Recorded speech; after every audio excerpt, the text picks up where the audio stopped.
इस बार ना तो आप सारे जानो ही हो, और जो कि बहुत अच्छी इन्फ्लुएंसर है। एक कई दिन तक भैया आपने इसकी वीडियो देखी होगी, केदारनाथ ही घूमने जाना है और वहीं की इसकी वीडियो ऑनलाइन करी है।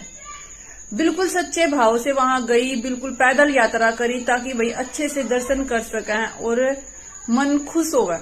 सबके अपने अपने भाव हो गए हैं, लेकिन इतनी ऊपर जाने के बाद भी अगर आपने दर्शन नहीं हुआ तो कितना बुरा लगा है। आज इसकी रोंदी हुई की वीडियो आई तो बहुत दया आई देखकर न कि बंदा इतनी मेहनत करके ना इतनी ऊपर तक जावा और उसने दर्शन के नाम पर कुछ भी नहीं मिलता। मतलब इसका कहना है कि वहां सिर्फ वीआईपी दर्शन बढ़िया तरिया हुए हैं, और भाई जो दूसरे हैं अगर जाओ तो कोई जरूरत नहीं है दुखी होने की, पैदल यात्रा करने की, क्योंकि कोई फायदा ही नहीं है।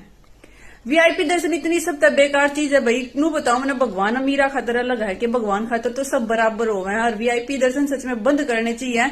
बाकी है ना तो एक सेकंड में काट देंगे, जुनू भगवान के तो कुछ लगता ही को नहीं है। वीआईपी वाला का है सब कुछ, बहुत गलत बात।